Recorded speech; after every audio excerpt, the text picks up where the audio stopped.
The Adventures of Sherlock Holmes by Sir Arthur Conan Doyle. Adventure 1. A Scandal in Bohemia. Sections 1 through 3. Section 1. To Sherlock Holmes, she is always the woman. I have seldom heard him mention her under any other name. In her eyes she eclipses and predominates the whole of her sex. It was not that he felt any emotion akin to love for Irene Adler.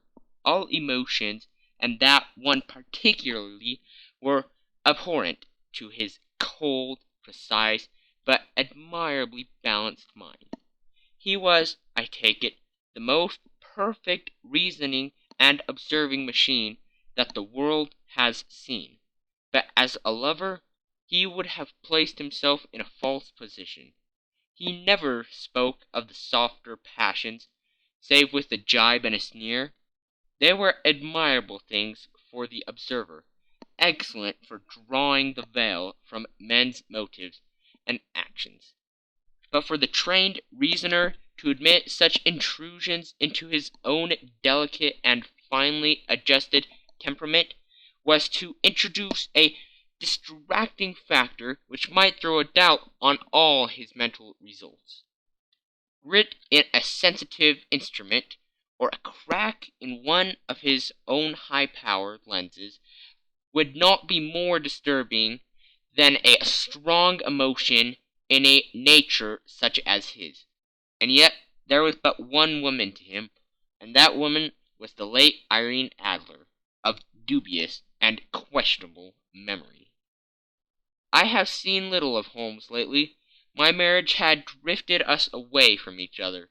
My own complete happiness and the home-centered interests which rise up around the man who first finds himself master of his own establishment were sufficient to absorb all my attentions, while Holmes, who loathed every form of society with his whole Bohemian soul, remained in our lodgings in Baker Street. Buried among his old books and altering from week to week between cocaine and ambition, the drowsiness of the drug, and the fierce energy of his own keen nature, he was still, as ever, deeply attracted by the study of crime, and occupied his immense faculties and extraordinary powers of observation in following out these clues, and clearing up those mysteries which had been abandoned as hopeless by the official police. From time to time I heard some vague account of his doings, of his summons to Odessa in the case of the Trepov murder, of his clearing up of the singular tragedy of the Atkinson brothers at Trincomalee, and finally of the mission which he had accomplished so delicately and successfully for the reigning family of Holland. Beyond these signs of his activity, however, which I merely shared with all the readers of the daily press, I knew little of my former friend and companion. One night, it was on the 20th of March, 1888, I was returning from a journey to a patient, for I had now returned to civil practice, when my way led me through Baker Street. As I passed the well-remembered door, which must always be associated in my mind with my wooing, and with the dark incidents of the Stoty in Scarlet, I was seized with a keen desire to see Holmes again, and to know how he was employing his extraordinary powers.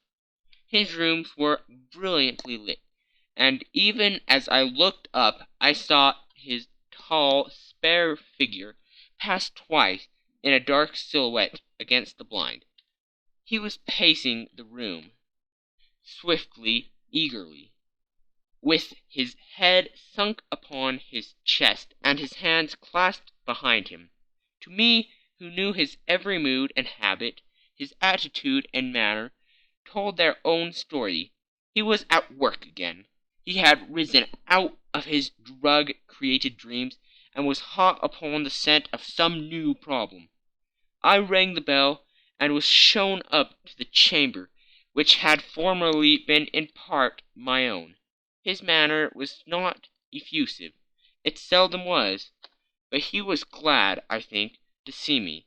With hardly a word spoken, but with a kindly eye, he waved me an armchair, threw across his case of cigars, and indicated a spirit case and a gasogene in the corner.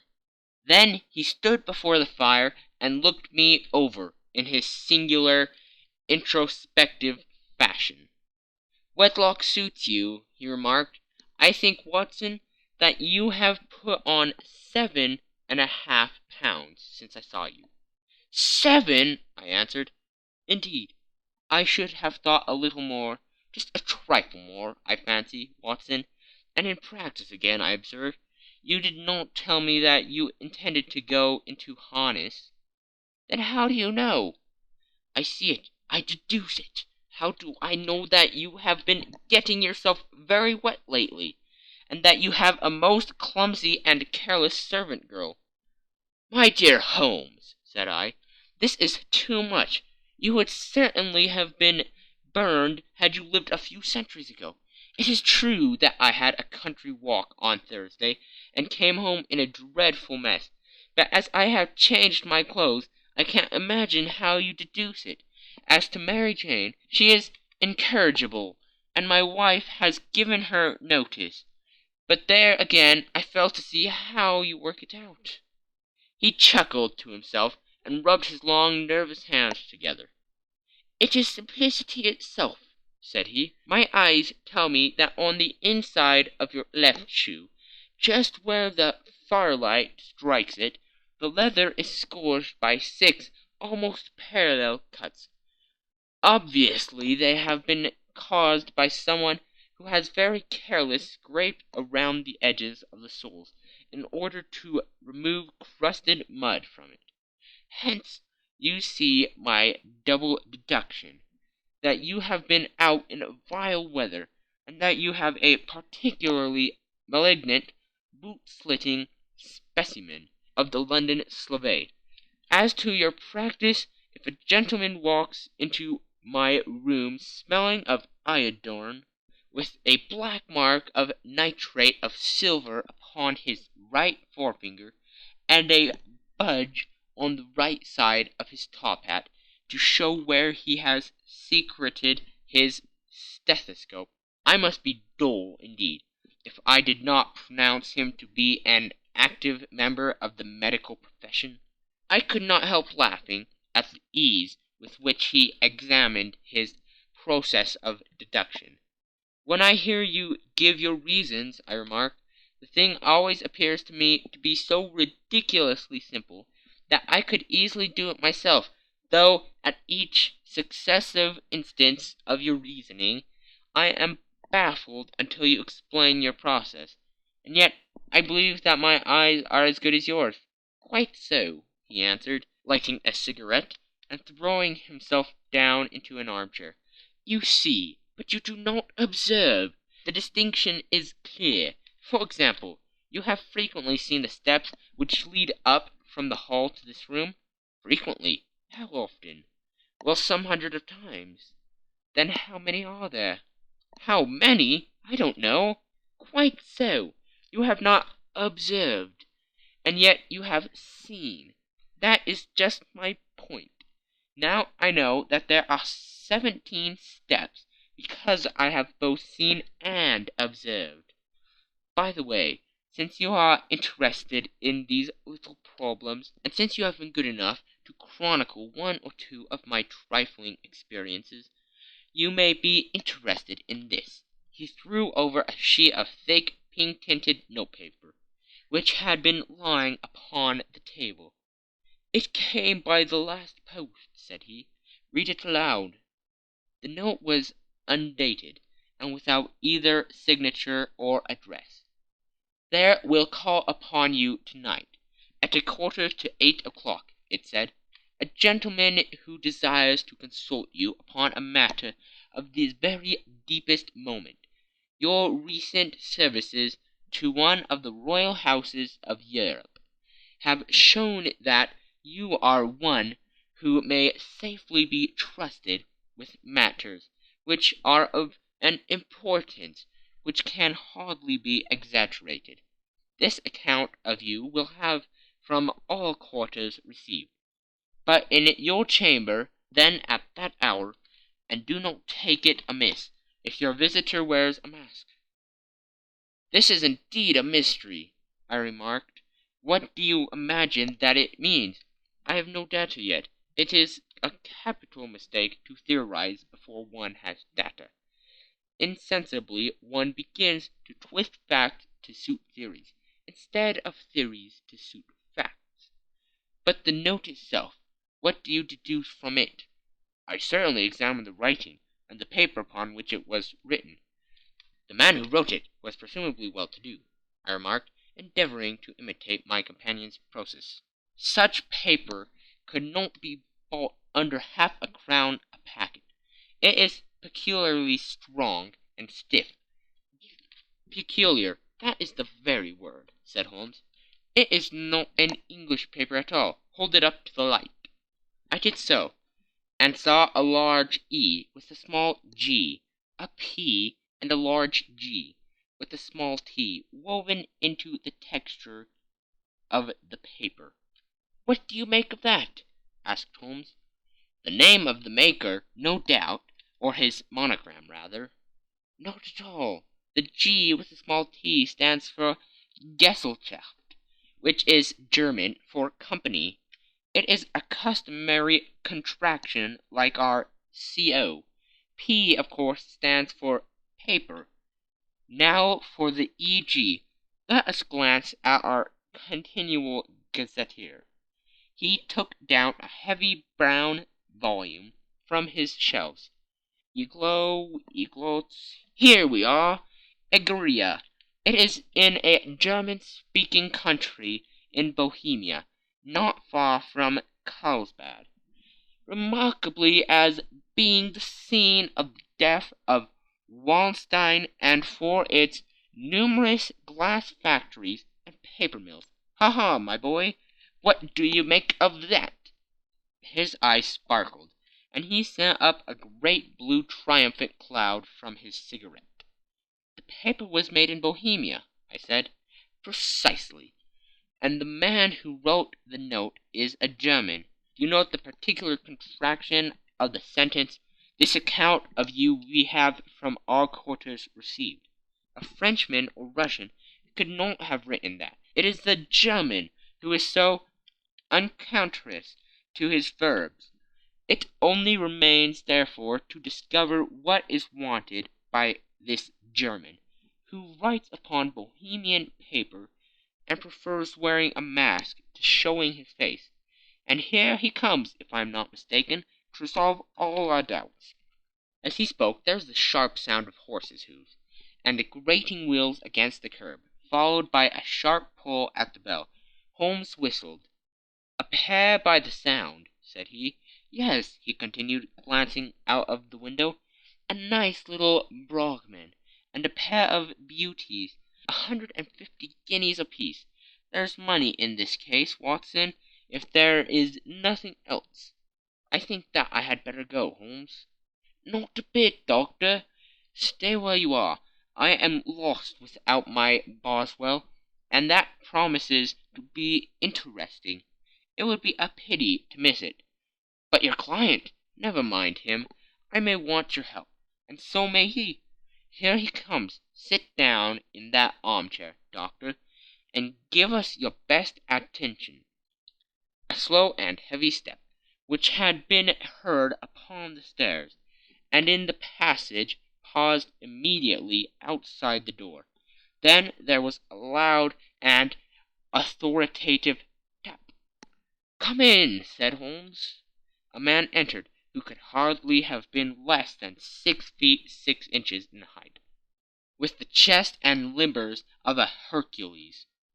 His dress was rich with a richness which would, in England, be looked upon as akin to bad taste.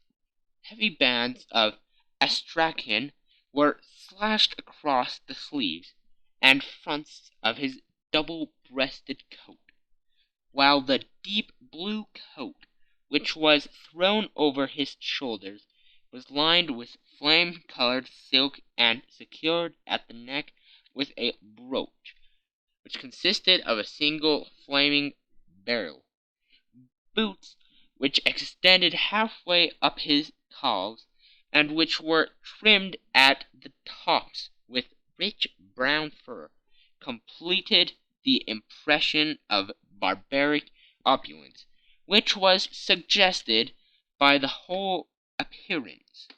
He carried a broad-brimmed hat in his hand, while he wore across the upper part of his face, extending down past the cheekbones, a black visored mask, which he had apparently adjusted that very moment, for his hand was still raised to it as he entered.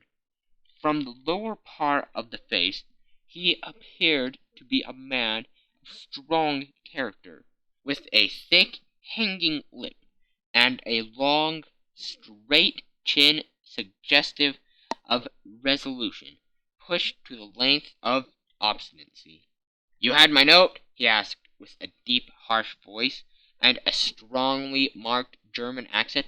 "I told you that I would call." He looked from one to the other of us, as if uncertain which to address. "Pray take a seat," said Holmes. "This is my friend and colleague, Dr. Watson, who is occasionally good enough to help me in my cases. Whom have I the honor to address?" "You may address me as Count von Kramm, a Bohemian nobleman. I understand that this gentleman, your friend, is a man of honor and discretion, whom I may trust with a matter of the most extreme importance. If not, I should much prefer to communicate with you alone." I rose to go, but Holmes caught me by the wrist and pushed me back into my chair. "It is both or none," said he. "You may see before this gentleman anything which you may say to me."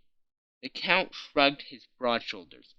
"Then I must begin," said he, "by binding you both to absolute secrecy for 2 years. At the end of that time the matter will be of no importance. At present it is too much to say that it is of such weight it may have an influence upon European history."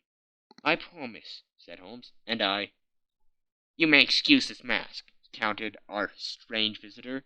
"The august person who employs me wishes his agent to be unknown to you, and I may confess at once that the title by which I have just called myself is not exactly my own." "I was aware of it," said Holmes dryly. "The circumstances are of great delicacy, and every precaution has to be taken to quench what might grow to be an immense scandal, and seriously compromise one of the reigning families of Europe. To speak plainly, the matter implicates the great house of Armstian Hereditary, Kings of Bohemia." "I was also aware of that," murmured Holmes, setting himself down in his armchair, closing his eyes. Our visitor glanced with some apparent surprise at the rigid, longing figure of the man, who had been no doubt depicted to him as the most incisive reasoner, a most energetic agent in Europe. Holmes slowly reopened his eyes, and looked impatiently at his gigantic client. "If your Majesty would condescend to state your case," he remarked, "I should be better able to advise you." The man sprang from his chair, and paced up and down the room in uncontrollable agitation. Then, with a gesture of desperation, he tore the mask from his face and hurled it upon the ground. "You are right!" he cried. "I am the king. Why should I attempt to conceal it?" "Why, indeed?" murmured Holmes. "Your Majesty had not spoken before. I was aware that I was addressing William Gottfried Sigmund von Armstrong, Grand Duke of Castle Flatzin, and hereditary King of Bohemia." "But you can understand," said our strange visitor, sitting down once more and passing his hand over his high white forehead. "You can understand that I am not accustomed to doing such business in my own person, that I could not confide it to an agent without putting myself in his power. I have come incognito from Prague, from the purpose of consulting you." "Then pray consult," said Holmes, shutting his eyes once more. "The facts are briefly these. Some 5 years ago, during a lengthy visit to Warsaw, I made the acquaintance of the well-known adventuress Irene Adler. The name is no doubt familiar to you?" "Kindly look her up in my index, doctor," murmured Holmes, without opening his eyes. For many years he had adopted a system of docking all paragraphs concerning men and things, so that it was difficult to name a subject or a person on which he could not at once furnish information. In this case I found her biography sandwiched in between that of Hebrew rabbi and that of staff commander, who had written a monograph upon the deep-sea fishes. "Let me see," said Holmes. Born in New Jersey in the year 1858. Contrito. La Scala. Prima donna Imperial Opera of Warsaw. Yes! Retired from the operatic stage. Ha! Living in London. Quite so, your Majesty. As I understand, become entangled with this young person, wrote her some compromising letters, and is now desirous of getting these letters back." "Precisely so. But how?" "Was there a secret marriage?" "None." "No legal papers or certificates?" "None." "Then I fail to follow your Majesty. If this young person should produce her letters from blackmailing or other purposes, how is she to prove their authenticity?" "There is writing." "Pooh! Forgery." "My private notepaper." "Stolen." "My own seal." "Imitated." "My photograph." "Bought." "We were both in the photograph." "Oh dear, that is very bad. Your Majesty has indeed committed an indiscretion." "I was mad, insane." "You have compromised yourself seriously." "I was only Crown Prince then. I was young. I am but 30 now." "It must be recovered." "We have tried and failed." "Your Majesty must pay. It must be bought." "She will not sell." "Stolen, then." "5 attempts have been made. Twice burglars in my pay ransacked her house. Once we diverted her luggage when she travelled. Twice she has been waylaid. There has been no result." "No sign of it?" "Absolutely none." Holmes laughed. "It is quite a pretty little problem," said he. "But a very serious one to me," returned the King, reproachfully. "Very indeed. What does she propose to do with the photograph?" "To ruin me." "But how?" "I'm about to be married." "So I have heard." "To Claudia Lorman von Saxe Montenegrin, second daughter of the King of Scandinavia. You may know the strict principles of her family. She is herself the very soul of delicacy. A shadow of a doubt as to my conduct would bring the matter to an end." "And Irene Adler?" "Threatens to send him a photograph. And she will do it. I know that she will do it. You do not know her, but she has a soul of steel. She has the face of the most beautiful of women, and the mind of the most resolute of men. Rather than I should marry another woman, there are no lengths to which she would not go. None." "You are sure that she has not sent it yet?" "I am sure." "And why?" "Because she has said that she would send it on the day when the betrothal was publicly proclaimed. That would be next Monday." "Oh, then we have 3 days yet," said Holmes, with a yawn. "That is very fortunate, as I have but 1 or 2 matters of importance to look into just at present. Your Majesty will, of course, stay in London for the present?" "Certainly. You will find me at the Wagram under the name of the Count von Kram. Then I shall drop you a line to let you know how we progress. Pray do so. I shall be all anxiety. Then as to money, you have carte blanche. Absolutely.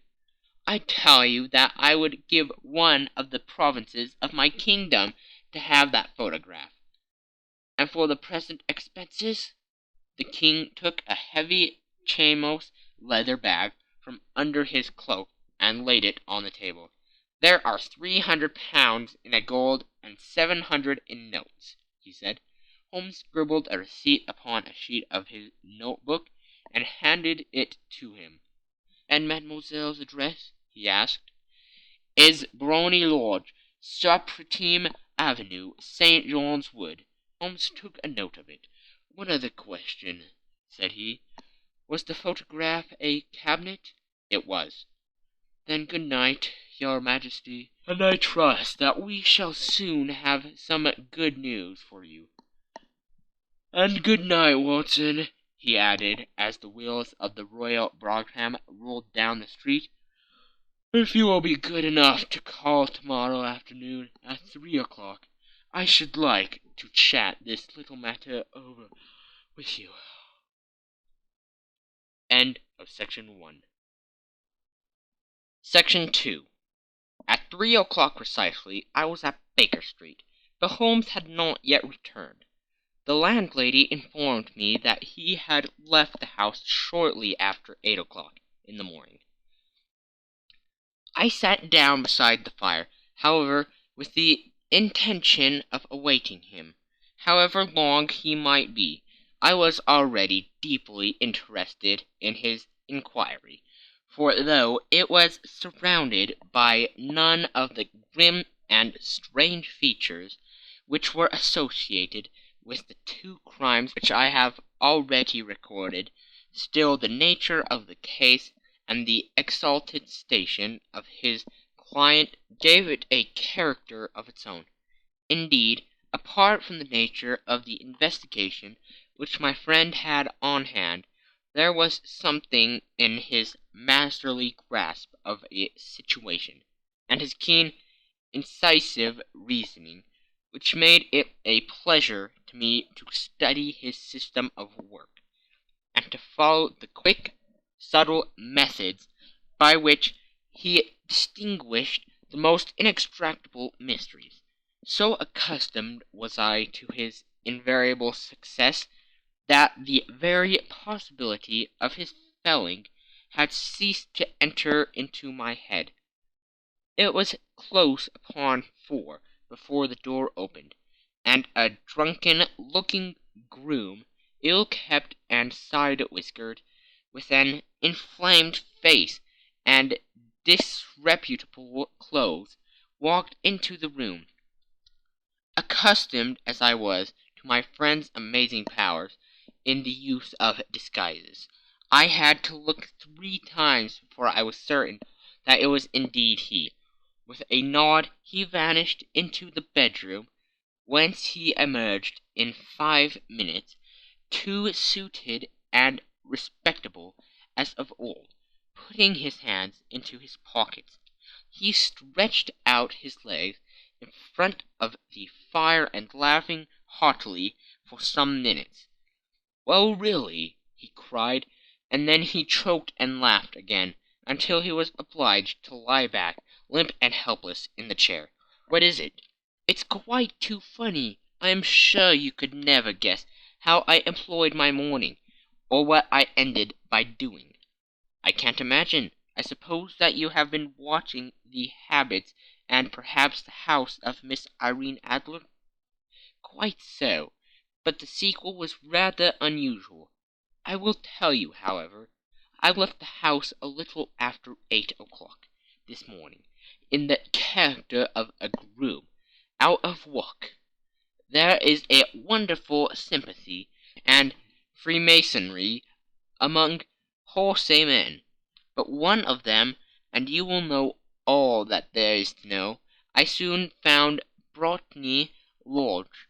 It is a Bazille villa, with a garden at the back, but built on it right up to the road, 2 stories, Chubb walk to the door, large sitting room on the right side, well furnished with long windows almost to the floor, and those prosperous English window fasteners which a child could open. Behind there was nothing remarkable, save the passage window could be reached from the top of the courtyard. I walked round it and examined it closely from every point of view, but without noting anything else of interest. I then lodged down the street, and found, as I expected, that there was a news in a lane which runs down by one wall of the garden. I went the ostlers a hand in rubbing down their houses, and received in exchange 2 pence, a glass of half and half, 2 fills of shag tobacco, and as much information as I could desire about Miss Adler, to say nothing of half a dozen other people in the neighborhood, in whom I was not in the least interested, but whose biographies I was compelled to listen to. "And what of Irene Adler?" I asked. "Oh, she has turned all the men's heads down in that part. She is the daintiest thing under a bonnet on the planet. So say the Serpentine news to a man. She lives quietly, sings at concerts, drives out at 5 every day, and returns at 7 sharp for dinner. Seldom goes out at other times, except when she sings. Has only 1 male visitor, but a good deal of him. He is dark, handsome, and dashing. Never calls less than once a day, and often twice. He is Mr. Godfrey Norton of the Inner Temple. See the advantages of a cabman as a confidant. They have driven him home a dozen of times from Serpentine Mews, and knew all about him. When I had listened to all they had to tell, I began to walk up and down near Briony Lodge once more, and to think over my plan of campaign. This Godfrey Norton was evidently an important factor in the matter. He was a lawyer. That sounded ominous. What was the relation between them, and what the object of his repeated visits? Was she his client, his friend, or his mistress? If the former, she had probably transferred the photograph to his keeping. If the latter, it was less likely on the issue of this question deepened whether I should continue my work at Briony Lodge, or turn my attention to the gentlemen's chambers in the Temple. It was a delicate point, and it widened the field of my inquiry. I fear that I bore you with these details, but I have to let you see my little difficulties, if you are to understand the situation. "I am following you closely," I answered. I was still balancing the matter in my mind, when a hansom cab drove up to Briony Lodge, and a gentleman sprang out. He was a remarkably handsome man, dark, aquiline, and moustached, evidently the man of whom I have heard. He appeared to be in a great hurry, shouted to the cabman to wait, and brushed past the maid, who opened the door with the air of a man who was thoroughly at home. He was in the house about half an hour, and I could catch glimpses of him in the windows of the sitting-room, pacing up and down, talking excitedly, and waving his arms. Of her I could see nothing. Presently he emerged, looking even more flurried than before. As he stepped up into the cab, he pulled a gold watch from his pocket, and looked at it earnestly. "Drive like the devil!" he shouted. "First to Cross and Humphrey's in Regent Street, and then to the Church of St. Monica in Edgware Road. Half a guinea if you do it in 20 minutes." Away they went, and I was just wondering whether I should not do well to follow them, when up the lane came a neat little landau, the coachman with his coat only half buttoned, and his tie under his ear, while all the tags of his harness were sticking out of the buckles. It hadn't pulled up before she shot out of the hall door and into it. I only caught a glimpse of her at the moment, but she was a lovely woman, with a face that a man might die for. "The Church of St. Monica, John," she cried, "and half a sovereign if you reach it in 20 minutes." This was quite too good to lose, Watson. I was just balancing whether I should run for it, or whether I should perch behind her landau, when a cab came through the street. The driver looked twice at such a shabby fare, but I jumped in before he could object. "The Church of St. Monica," said I, "and half a sovereign if you reach it in 20 minutes." It was 25 minutes to 12, and of course it was clear enough what was in the wind. My cabby drove fast. I don't think I ever drove faster, but the others were there before us. The cab and the landau, with their steaming horses, were in front of the door. When I arrived, I paid the man and hurried into the church. There was not a soul there save the two whom I had followed, and a surpliced clergyman, who seemed to be expostulating with them. They were all three standing in a knot in front of the altar. I longed up the side aisle like any other idler who has dropped into a church.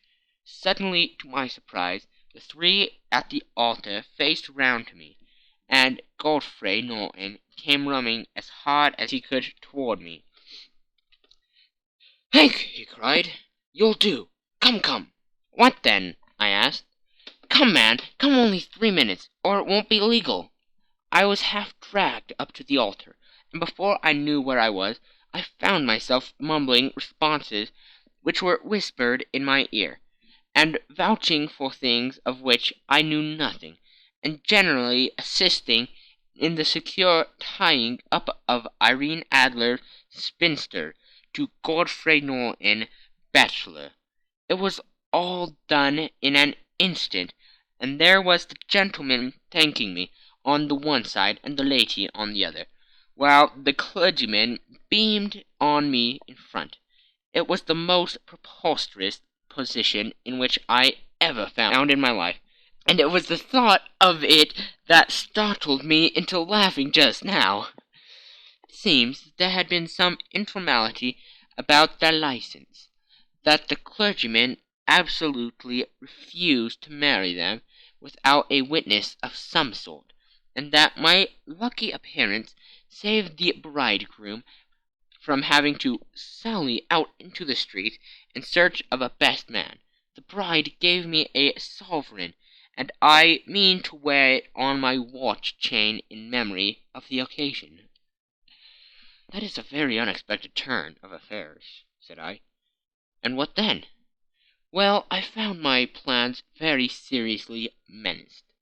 It looked as if the pair might take an immediate departure, and so necessity very prompt and energetic measures on my part. At the church door, however, they separated, he driving back to the Temple, and she to her own house. "I shall drive out into the park at 5 as usual," she said, as she left him. I heard no more.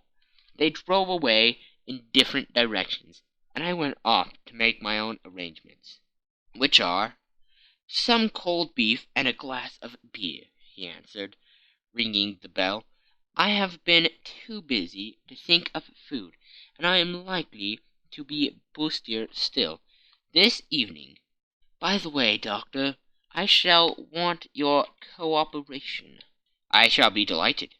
"You don't mind breaking the law?" Not in the least. Nor running a chance of arrest? Not in a good cause? Oh, the case is excellent. Then I am your man. I was sure that I might rely on you. But what do you wish? When Miss Turner has brought in the tray, I will make it clear to you now, he said, as he turned hungrily on the simple fare that our landlady had provided. I must discuss it while I eat, for I have not much time. It is nearly 5 now. In 2 hours we must be on the scene of action. Miss Irene, or Madame, rather, returns from her drive at 7. We must be at Briony Lodge to meet her. And what then? You leave that to me. I have already arranged what is to occur. There's only one point on which I must insist. You must not interfere, come what may. You understand? I'm to be neutral, to do nothing whatever. There will probably be some small unpleasantness. Do not join in it. It will end in my being conveyed into the house. 4 or 5 minutes afterwards, the sitting-room window will be open.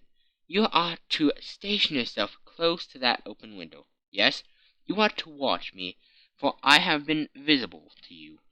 Yes, when I raise my hand, so, you will throw into the room what I give you to throw, and will at the same time raise the cry of "Fire!" You quite follow me? Entirely. It is nothing more formidable, he said, taking a long cigar-shaped roll from his pocket. It is an ordinary plumber's smoke rocket, fitted with a cap at either end, to make it self-lighting. Your task is confined to that. When you raise your cry of "Fire!"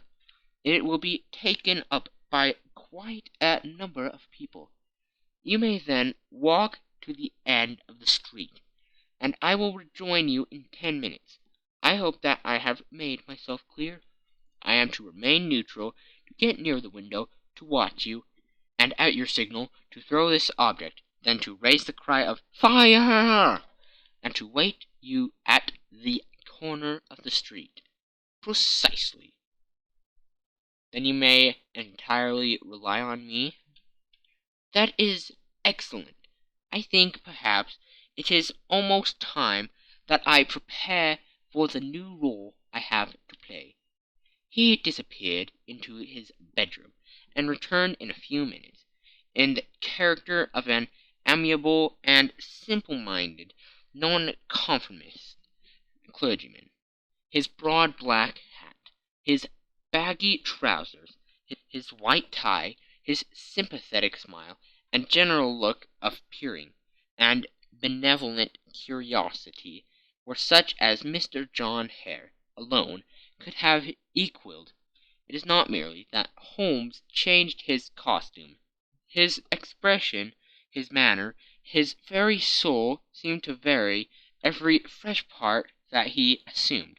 The stage lost a fine actor, even as science lost an acute reasoner when he became a specialist in crime. It was 6:15 when we left Baker Street, and it still wanted 10 minutes to the hour, when we found ourselves in Serpentine Avenue. It was already dusk, and the lamps were just being lighted as we paced up and down in front of Briony Lodge, waiting for the coming of its occupant. The house was just such as I had pictured it from Sherlock Holmes's succinct description, but the locality appeared to be less private than I expected. On the contrary, for a small street in a quiet neighborhood, it was remarkably animated. There was a group of shabbily dressed men smoking and laughing in a corner, a scissors grinder with his wheel, 2 guardsmen who were flirting with a nurse girl, and several well-dressed young men who were laughing up and down with cigars in their mouths. "You see," remarked Holmes, as we passed to and fro in front of the house, "this marriage rather simplifies matters. The photograph becomes a double-edged weapon now. The chances are that she would be as averse to its being seen by Mr. Godfrey Norton as our client is to coming to the eyes of his princess. Now the question is, where are we to find the photograph?" "Where indeed? It is most unlikely that she carries it about with her. It is cabinet-size, too large for easy concealment about a woman's dress. She knows that the king is capable of having her waylaid and searched. 2 attempts of the sort have already been made. We may take it, then, that she does not carry it about with her. Where, then? Her banker or her lawyer. There is that double possibility, but I am inclined to think neither. Women are naturally secretive, and they like to do their own secreting. Why should she have it over to anyone else? She could trust her own guardsmanship, but she could not tell what indirect or political influence might be brought to bear upon a business man. Besides, remember that she had resolved to use it within a few days. It must be where she can lay her hands upon it. It must be in her own house. But it has twice been burgled. Pshaw! They did not know how to look. But how will you look? I will not look. What then? I will get her to show me. But she will refuse. She will not be able to. But I hear the rumble of wheels. It is her carriage. Now carry out my orders to the letter." As he spoke, the gleam of the side-lights of a carriage came round the curve of the avenue. It was a smart little landau, which rattled up to the door of Brimy Lodge. As it pulled up, one of the loafing's men at that corner dashed forward to open the door, in the hope of earning a copper, but was elbowed away by another loafer, who had rushed up with the same intention. A fierce quarrel broke out, which was increased by the 2 guardsmen, who took sides with one of the longers, and by the scissors grinder, who was equally hot upon the other side.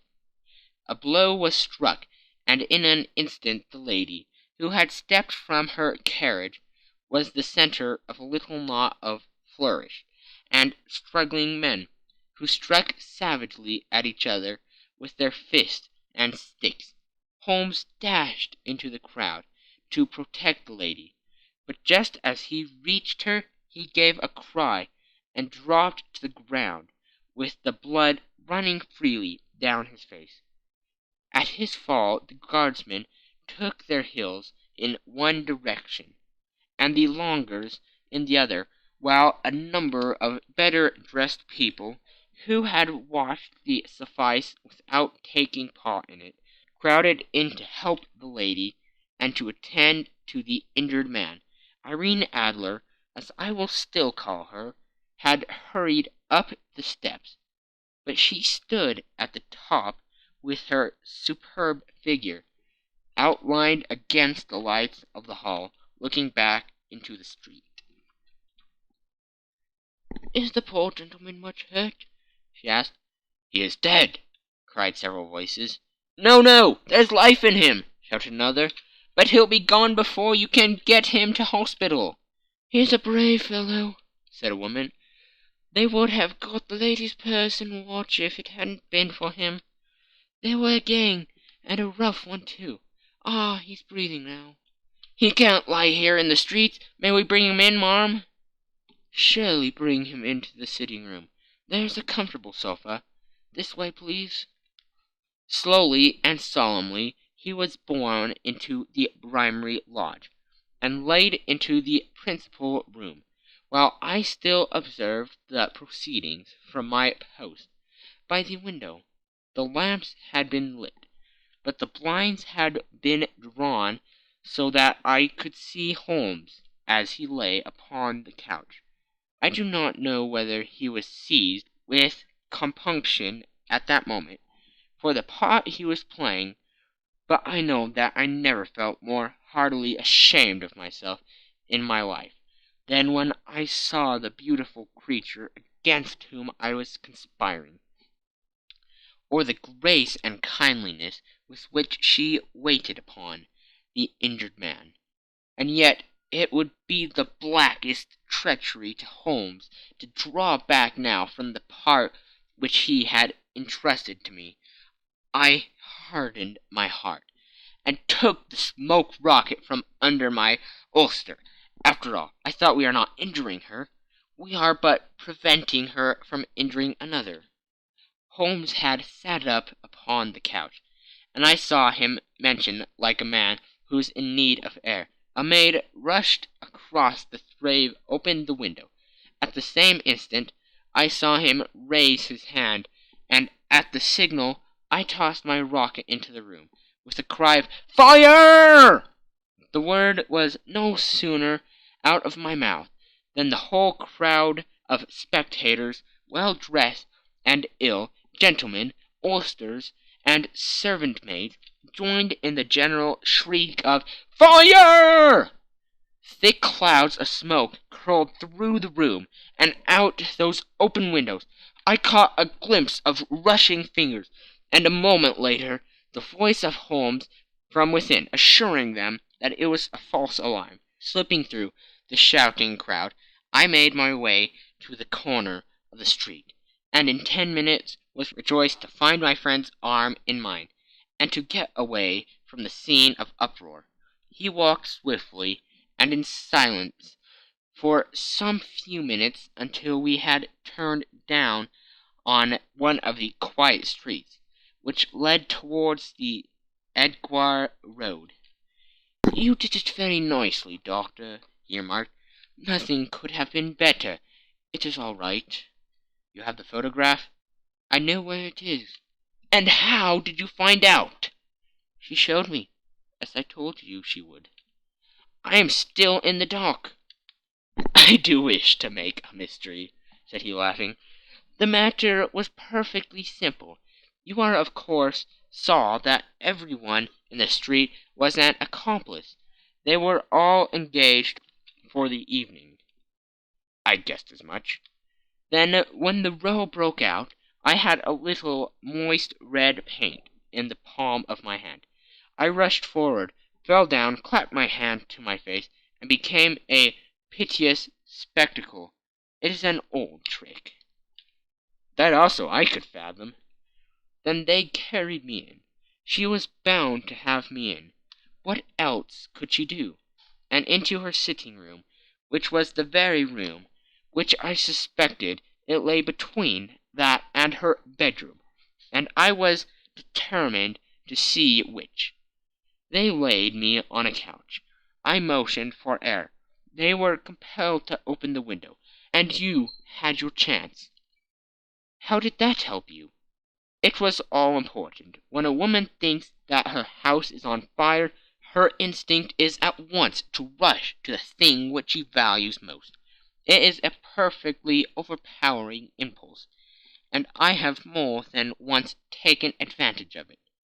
In the case of the Darlington substitution scandal it was of use to me, and also in the Arnsworth Castle business. A married woman grabs at her baby, an unmarried one reaches for her jewelry box. Now it was clear to me that Our Lady of to-day had nothing in the house more precious to her than what we are in quest of. She would rush to secure it. The alarm of the fire was admirably done. The smoke and shouting were enough to shake nerves of steel. She responded beautifully. The photograph is in a recuse behind a sliding panel, just above the right bell-pull.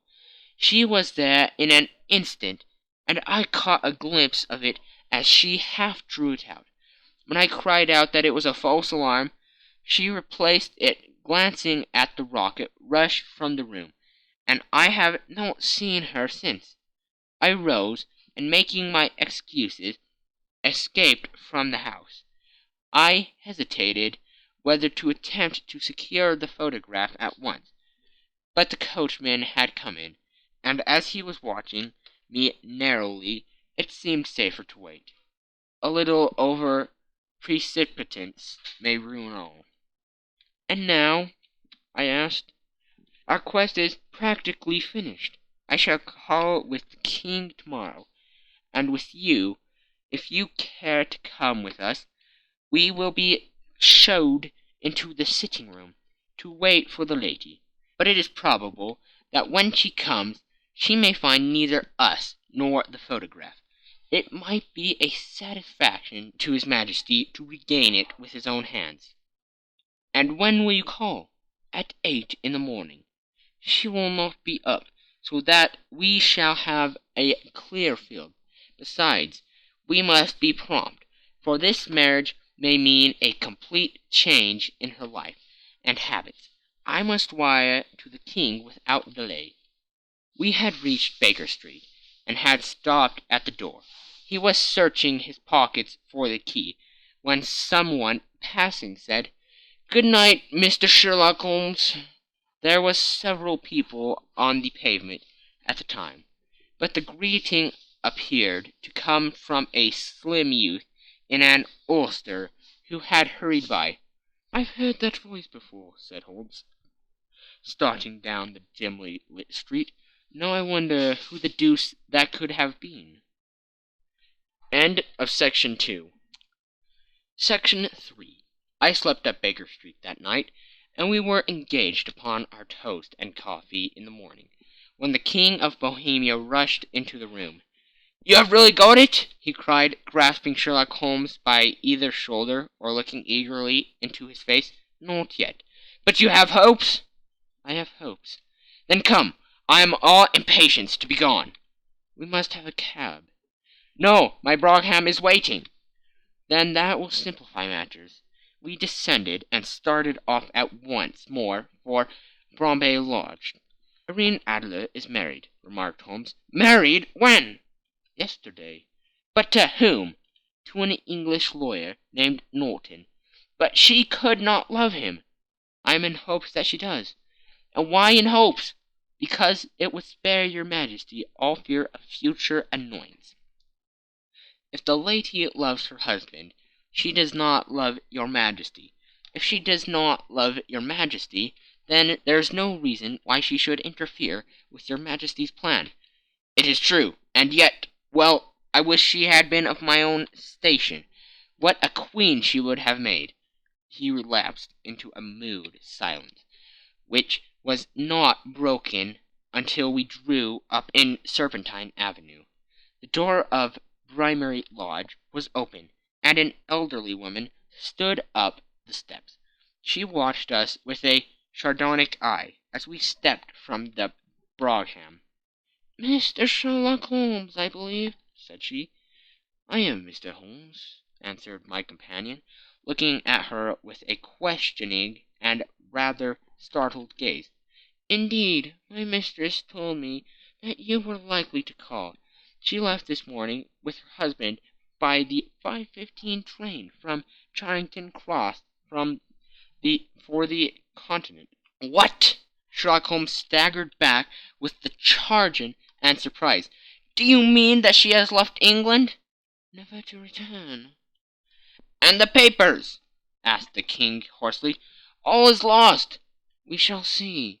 He pushed past the servant and rushed into the drawing-room, followed by the king and myself.